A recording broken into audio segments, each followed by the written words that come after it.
సరే అంటే ఇప్పుడు మన రాష్ట్రంకి వస్తే మనం అందరం కష్టపడ్డాము, కొట్లాడినాము, తెలంగాణ తెచ్చుకున్నప్పటికీ మనకి ఏది అందలేదనే బాధతోని మళ్ళా ప్రయత్నం చేసినాం.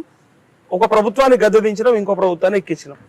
సరే అందులో మన పాత్రనే ఉంది, కానీ మనమేం పూర్తిగా నా వల్లనే అయింది అనేది మనందరి లెక్క అది. సో వాళ్ళు కూడా మనల్ని ఇబ్బంది పెడితే భవిష్యత్తులో వాళ్ళు కూడా ఇదే అంటే వాళ్ళ లోపల వాళ్ళకే ఎన్నో ఉంటాయి అంటారు. ఎందుకంటే అధికారంలోకి రాకముందే అలా ఎట్లా ఉంటది అంటే గాంధీ భవన్ లో కుర్చీలతో కొట్లాడుకున్నట్టు ఉంటది. అధికారంలోకి వచ్చినాక కుక్కలు చింపిన ఇస్తరి చేస్తారు ఈ రాష్ట్రాన్ని అనేది 1000 కళ్ళతో ఎదురు చూస్తుంది బీఆర్ఎస్ సైన్యం అంతా. ఎట్లా మరి మనం దాన్ని ఎట్లా ఓవర్కమ్ చేయాలి, మనం ద్వారా ఎట్లా మేల్కొల్పాలి, లేదు వాళ్ళు ఆ ప్రభుత్వాన్ని బాగా నడిపేలాగా మనం ఏమన్నా చేయవచ్చా, అదే పాత్ర ఏంది? ఇదే అన్న, మనం ఎప్పటికప్పుడు గైడ్ చేయాల్సిందే, రెగ్యులేట్ చేయాల్సిందే, డైరెక్ట్ చేయాల్సిందే, తప్పు చేస్తే ప్రశ్నించాల్సిందే. కానీ అన్నిటికంటే ముఖ్యం ఇప్పుడు మా ప్రధాన డిమాండ్ ఏంది, ఈ ఎవరైతే కరప్షన్ చేసిరని వీళ్ళే చెప్పారు, ఈ కరప్టెడ్స్ సొసైటీలో ఉండకూడదు, జైల్లో ఉండాలి అంటున్నా. కేసీఆర్ పెద్ద క్రిమినల్ అంటున్నా. చెంచల్గూడలో డబుల్ బెడ్రూమ్ ఇల్లు కట్టిస్తాను అన్నాడు కదా రేవంత్ రెడ్డి అన్నాడుగా. అలా కట్టించేస్తే ఇంకా బీఆర్ఎస్ ఎక్కడిది, సోషల్ మీడియా ఎక్కడిది, అది అయిపోతుంది. ఒకటి వీళ్ళు ప్రజాస్వామ్యబద్ధంగా ఒకరికొకరు కొట్టుకున్నా తప్పు లేదు, డెమోక్రాటిక్ వేలో ఉండాలి. అది డెమోక్రాటిక్ వేలు. ఇప్పుడు రేపు రేవంత్ రెడ్డి తప్పు చేసిండు, అడగాల్సిందే కోమటిరెడ్డి తప్పు చేస్తే రేవంత్ రెడ్డి అడగాల్సిందే. అడుగుతారు కూడా, అది ఉంటుంది కదా దాంట్లో, ప్రజాస్వామ్యం కనబడుతుంది. శాంతియుతమైన గొడవ జరిగి ప్రశ్నిస్తే తప్పు లేదు, దాన్ని గొడవగా భావించాల్సిన అవసరం లేదు. ఇప్పుడు గెలిచిన వాళ్ళు కూడా ముఖ్యమంత్రి కావాలనుకోవడం కూడా అదేం తప్పులేదు. ఎందుకంటే బీఆర్ఎస్ నుంచి ఇంకో ప్రశ్న ఏమొచ్చిందంటే, ఒక 6 నెలలు అర్థమైపోతుంది ఇలా ఏందో కథ అనే కాడికి వచ్చింది. అంటే టైం ఇస్తాము అంటున్నారు, పైగా ఇదోటి కూడా అంటున్నారు 6 months సరిపోతుంది. 6 నెలలు టైం ఇస్తున్నాం కాంగ్రెస్. 6 గ్యారంటీస్ అమలు కోసం కాదు, ఈ దొంగలను అరెస్ట్ చేయాలి. బాల్కా సుమాన్, గాదర్ కిషోర్, గువ్వల బాలరాజు, రసమై బాలకిషన్, మల్లారెడ్డి, పల్లా రాశ్వరెడ్డి, కేటీ రావు, హరీష్ రావు, కవితారావు, కేసీ రావు, వీళ్ళంతా జైలు ఉండాల్సిన వాళ్ళు. అరెస్ట్ అవుతాడా? కావాలి. అవకాశం ఉందా? అవకాశం అంటే తప్పులు ఎన్నో ఉన్నాయన్న. ఎమ్మెల్యే గెలిచిండు, గెలిపిస్తారు మేడ్చల్లో. మరి ఒక్క నిమిషం, ఎమ్మెల్యే గెలిచిన అరెస్ట్ చేద్దాం లేదు, జైలు ముఖ్యమంత్రిని అరెస్ట్ చేసి. వాస్తవం, చేసిన తప్పులుంటే బయటకు వస్తాయి. ఈయన మళ్ళా గెలిపించి అసెంబ్లీకి మంత్రి కూడా అవుతాడట. అయితే ఇక మళ్ళీ వీళ్ళకి మరకంటుంది, అది వాళ్ళ ఇష్టం, మనకేం సంబంధం. అయితే ప్రజాస్వామ్యంలో చాలా లొసుగులు ఉన్నాయి. లొసుగులు ఏంటంటే అన్ఎడ్యుకేటెడ్స్ ఉన్నారు చాలా మంది. అన్ఎడ్యుకేటెడ్స్ కి ఏంటంటే వీడు దొంగనా దొరనా రెక్కాడితే కానీ డొక్కాడదు. పొద్దున్న లేచి వేరే వాళ్ళ ఇళ్ళకి వెళ్ళి బాసనలు తోమేటోళ్ళు కొందరు ఉంటారు, బట్టలు ఉతికేటోళ్ళు కొందరు ఉంటారు, మేస్త్రి పనికి, చిన్న చితక పెయింటింగ్ పనికి, ఇట్లా అన్నిటికీ పోతుంటారు వాళ్ళు. గడపర పనికో, ఏదో మట్టి పనికో, చెట్టు పనికో ఏదో పోతుంటారు. వాళ్ళకి మల్లారెడ్డి అనేటువంటి దుర్మార్గుడు, కరప్టెడ్ అన్నంత వాళ్ళు అవునా కాదా అనేంత కూడా ఆలోచించే టైం వాళ్ళకు ఉండదని నేను అనుకుంటున్నా. అంటే ఇందాక అన్న విషయంలో ఒక 10% మంది మాత్రమే ఆలోచిస్తారు ఈ రాజకీయాల గురించి. అసలు ఏమైతుంది, అసలు ఏం జరుగుతుంది, ప్రభుత్వ పరిపాలన ఎట్లా ఉంది, అంతే తప్ప 90% మంది ప్రజలకు రేపు ఓటేసేదాకా కూడా రేపు ఓలకేస్తున్నాం, ఎందుకు వేస్తున్నాం అనే విషయాన్ని పట్టించుకోవట్లేదు. మనం మీరు తిరుగుంటారు కొందరు ఆ పూటకి ఎవరికి ఏదో కూడా నేను వేసేస్తాను. రేపు మా మామ చెప్తాడు, మా బాపు చెప్తాడు, మా అన్నయ్య చెప్తాడు, రేపటికి చూద్దాం అప్పుడు ఏదనిపిస్తే అది చేస్తా ఉంటారు, అంతే తప్ప మరి ముందు మనకి ఈ నష్టం జరిగింది కదా అవ్వ అంటే ఏమో బిడ్డ మాకు అర్థం కాలేదు. అసలు ఎమ్మెల్యే అభ్యర్థి అంటే తెలియకుండా ఓటేసిన వాళ్ళు ఎంత మంది ఉన్నారు? చాలా మంది ఉన్నారు. క్యాండిడేట్ పేరు తెలియదు, ఊరు తెలియదు, లెక్క తెలియదు, పత్రం తెలియదు, వాడు మంచోడు చెడ్డోడు వాళ్ళకి ఏమీ తెలియదు. అందుకే నేను భవిష్యత్తులో కొద్ది మందికి మాత్రమే ఈ నొప్పి, ఈ బాధ, మిగిలిన వాళ్ళకి అదేం ఉండదు. అదే నేను భవిష్యత్తులో ఏం ప్లాన్ చేస్తున్నా అన్న, ఇది రాష్ట్ర వ్యాప్తంగా దేశవ్యాప్తంగా చేస్తా. మల్లారెడ్డి లాంటి వాడు గెలవద్దన్నా, అవినీతి పరులు దుర్మార్గులు గెలవద్దన్నా. ఇప్పుడు నేను అడిగేది అదే. ఇప్పుడు మీరు అంటుంది ప్రజలకి ఓటేసేటోడికి కావాలి అని మీరు అంటున్నారు కదా, కాదు నాయకుడికి కావాలని నేను అంటున్నా. నాయకుడికి ఉండాలి ఎలిజిబిలిటీ. నేను అదే ఎగ్జామ్ పెట్టాల్సింది నాయకుడికి. నేను పాయింట్ 1 పాయింట్ 2 చెప్తున్నా. ఫస్ట్ పాయింట్ లో ఇవన్నీ ఎందుకు చెప్తున్నా అంటే, చట్టాలను అమలు చేసేటోడికి ఇన్ని కండిషన్స్ పెట్టినప్పుడు నాయకుడు ఎక్కడికి వెళ్ళి పుట్టుకొస్తాడు? ప్రజల నుంచి రావాలి. ఆ ప్రజల నుంచి రావాలి. ఓటేస్టు ప్రజాస్వామ్యంలో రాజు ఎవడు? ప్రజలే రాజులు. ఇప్పుడు బిఎస్పి పార్టీ ఉంది, అది బహుజన సమాజ్ పార్టీ అని ఫుల్ ఫామ్ కూడా తెలియకపోతే ఎట్లా అంటున్నా. చాలా మంది తెలియదు. బీజేపీ ఉంది, భారతీయ జనతా పార్టీ, దాని ఫౌండర్ ఎవరు, దాని సిద్ధాంతం ఏంది, ఒక 2-3 పాయింట్లు, వాళ్ళ మేనిఫెస్టో ఉంది, ఒక 4-5 పాయింట్లు మెయిన్.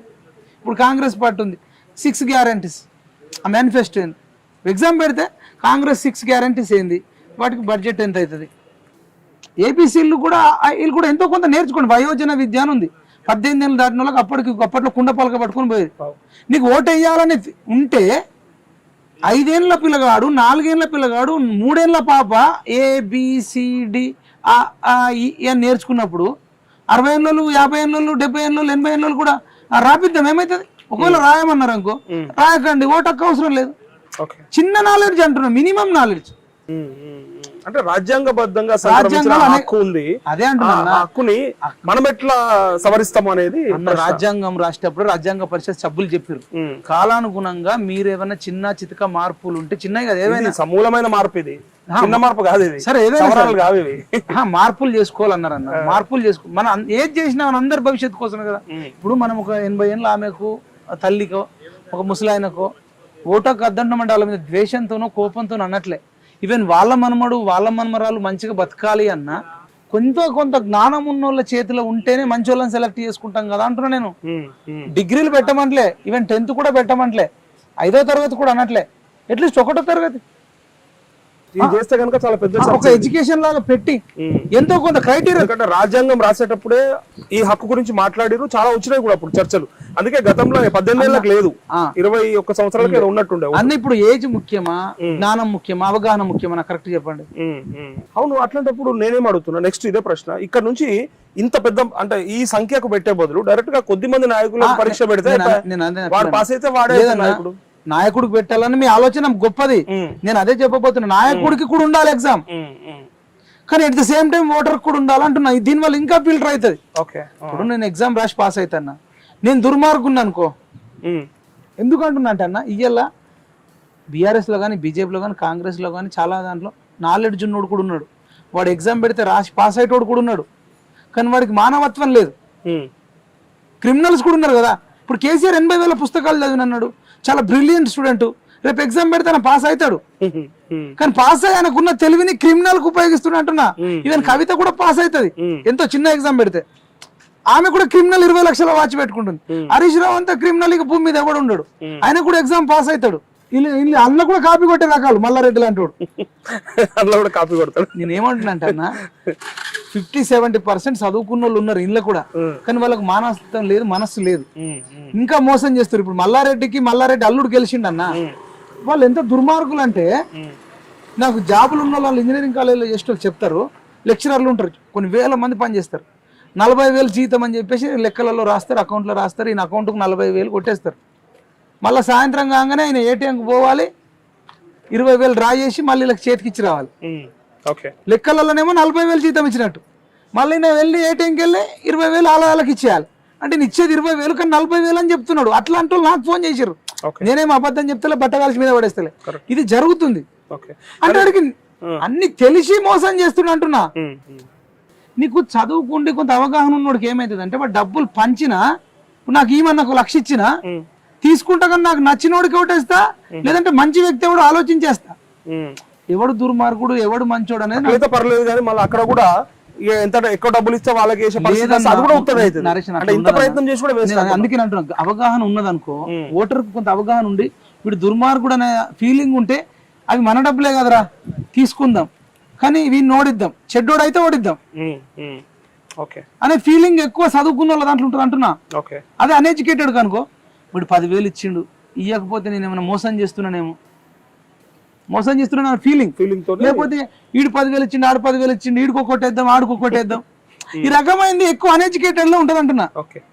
ప్రభుత్వం అనేది అందరికి సంబంధించింది, నేను సాఫ్ట్వేర్ను నాకు సంబంధం లేదని ఉండకూడదు, కానీ మీ వల్ల మా ప్రాణాలు పోతున్నాయి. ఇంటర్నేషనల్ స్కూల్ లాగా ప్రభుత్వ స్కూల్ ఎందుకు ఉండాలి? వాళ్ళకి ఎందుకు అంత నొప్పి? ఎందుకంటే లక్షల రూపాయల జీతాలు తీసుకుంటూ కూడా ఓటేసేటప్పుడు ఏ సోయిల్లో ఓటేసేసి ఇవాళ ఈడ ఒక లైబ్రరీ దగ్గరకు వచ్చో, లేకపోతే ఆర్ట్స్ కాలేజ్ కాడికి వచ్చో ఒక విద్యార్థిని అడిగితే తెలుస్తుంది అలా బాధ, వేదన. ఇప్పుడు మరి మా ఉద్యోగాలు రాలేవు కదా అని వీళ్ళు అడగచ్చు కదా అట్లా.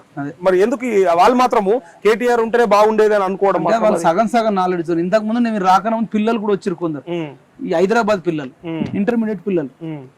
కేటీఆర్ ఓడిపోయినందుకు, కేసీఆర్ ప్రభుత్వం పోయినందుకు వాళ్ళు కూడా కొంచెం బాధపడుతారు. ఎందుకమ్మా అంటే, ఇట్లా మీరు చెప్పినట్టు ఇంగ్లీష్ వస్తుంది, ఇన్స్టాగ్రామ్ లో శ్రీముఖి చెప్పింది, లాసి చెప్పింది, శివజ్యోతి చెప్పిండు, బిత్తిరి సత్తి చెప్పిండు, వాళ్ళు మంచోళ్ళు అట అంటారు. అంటే వీళ్ళు ఏంటంటే వాళ్ళు వీళ్ళను విషయం నింపిరంటారు. వాళ్ళు సాఫ్ట్వేర్ వాళ్ళ దాంట్లో అయినా పాపం హైదరాబాద్ లో చదువుకుని ఇంగ్లీష్ మీడియం అక్కడ ఇక్కడ ఈ పొలిటికల్ నాలెడ్జ్ లేని వాళ్ళ దాంట్లో వీళ్ళు విషయం నింపి వాళ్ళ పెట్టుబడులు బాగా వచ్చినాయి, ఐటీ కంపెనీలు బాగా అదే వచ్చినాయి. అంత ఒక ప్రాపగాండ లెక్క చేస్తున్నారు. ఇప్పుడు కేసీఆర్ సాగునట్లే తలకాయ పెట్టిండు, కేసీఆర్ వల్లనే తెలంగాణ వచ్చింది అనేది ఎట్లా క్రియేట్ చేసిర్రో ఈ కేటీఆర్ వల్ల ఐటీ సెక్టర్ వచ్చింది, ఇది వచ్చింది. అసలు ముందు లేదు ఐటీ, అసలు సెల్ ఫోన్ అయినా కనిపెట్టినట్టు. 2014 ముందు ఐటీ మంత్రులు లేరా, ఏం చేయలేదా? ఇప్పుడు ఉండరా ముందర? అంత ఉంటారు. ఇప్పుడు ఇది ఒక్కటే రాష్ట్రాల్లో ఉందా? ఇంకా బెంగళూరులో లేదా, ఢిల్లీలో లేదా, ఆంధ్రప్రదేశ్లో లేదా?